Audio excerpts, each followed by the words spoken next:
నేను పవన్ కళ్యాణ్ మీ ద్వారా ప్రశ్నిస్తున్నా. జగన్మోహన్ రెడ్డి ముద్దాయి అని చెప్పి ఎందుకు పెట్టలేదు?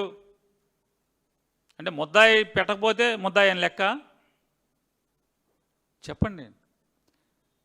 ఇద్దరు ఆంధ్రప్రదేశ్ రాష్ట్ర ప్రభుత్వ అధికారులు, ముగ్గురు పరాయి రాష్ట్ర అధికారులు సిబిఐ డైరెక్టర్ నేతృత్వంలో కూలంకషంగా మొత్తం వడపోసి జగన్మోహన్ రెడ్డి గారిని కానీ, వైవి సుబ్బారెడ్డి గారిని కానీ, భూమన కరుణాకర్ రెడ్డి గారిని కానీ, లేదా నాటి ఈవోలు జేఈఓల్ని కానీ ఎవరిని కూడా దోషులుగా దాంట్లో రాయకుండా ఆల్రెడీ ఇప్పటికే దోషులందరినీ కూడా ఎవరెవరైతే అపచారం చేశారో, తప్పు చేశారో వారందరినీ కూడా కటకటాల వెనక్కి వేసింది. అంటే పేరు లేదుగా. నాకు వితండవాదం నాకు అర్థం కాల.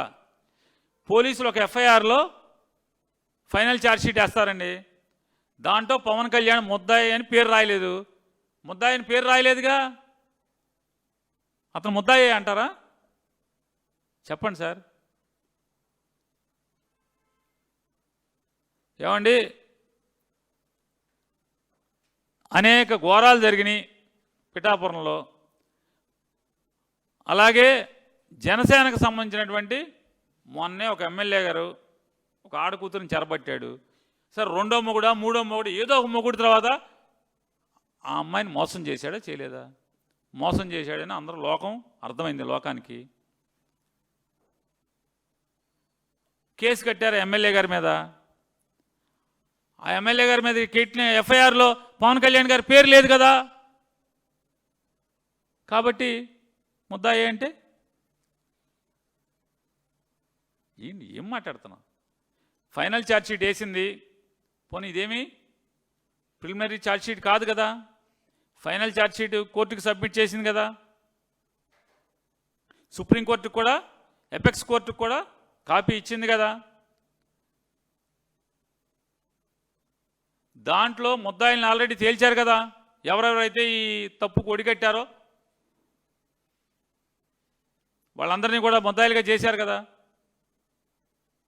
మరి ఛార్జ్షీట్ క్లోజ్ అయిపోయాక, ముద్దాయిలు అందరూ ఎవరెవరో తేల్చేశాక, కేసు క్లోజ్ అయిపోయాక ఇంకా జగన్మోహన్ రెడ్డి గారు అంటే రేపు వన్ మ్యాన్ కమిషన్ వేసి వన్ మ్యాన్ కమిషన్లో జగన్మోహన్ రెడ్డి గారిని ముద్దాయిగా చేరుద్దామని పవన్ కళ్యాణ్ గారు చంద్రబాబు అనుకుంటూ ఉంటుంటారు. దీన్ని బట్టి కుట్రే కదా అది.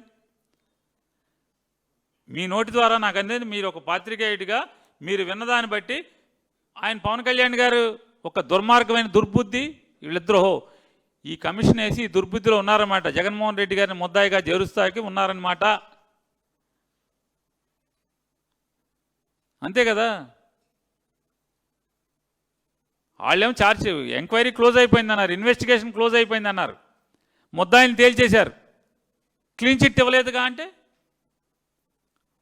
మరి నువ్వు అడుగుండాల్సింది ప్రభుత్వం, మీరు ఆ సిట్ని జగన్మోహన్ రెడ్డి గారు ముద్దాయా కాదా మాకు తేల్చివ్వండి అంటే తేల్చిచ్చేవాడు.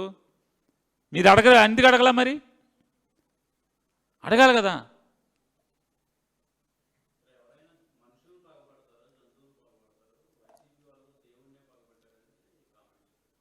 సార్ ఒక మాట, దొంగే దొంగ అన్నట్టుగా ఉంది సార్. ఇది దొంగే దొంగ అన్నట్టు ఉంది. అపవిత్రం చేసిన వాళ్ళు, అపచారం చేసిన వాళ్ళు దేవుణ్ణి జగన్మోహన్ రెడ్డి గారిని భౌతికంగా రాజకీయంగా ఏమీ చేయలేని స్థితిలో, రాజకీయంగా జగన్మోహన్ రెడ్డి గారిని ఎదుర్కోవాలంటే మతం పేరుతో ఆయన్ని సర్వనాశనం మాత్రమే చేయగలం తప్పితే ఇంకేమీ చేయలేమనేటువంటి తప్పుడు బుద్ధితో మాత్రమే ఈ దొంగ మాటలు మాట్లాడుతున్నారు, ఈ అపవిత్రం అయినటువంటి రిషబ్ మాటలు మాట్లాడుతున్నారు. దేవుడి యొక్క మహత్యాన్ని కూడా, లేదా దేవుడి యొక్క ప్రసాదాన్ని కూడా, భక్తుల మనోభావాలను కూడా అపవిత్రం చేశారు వీళ్ళు.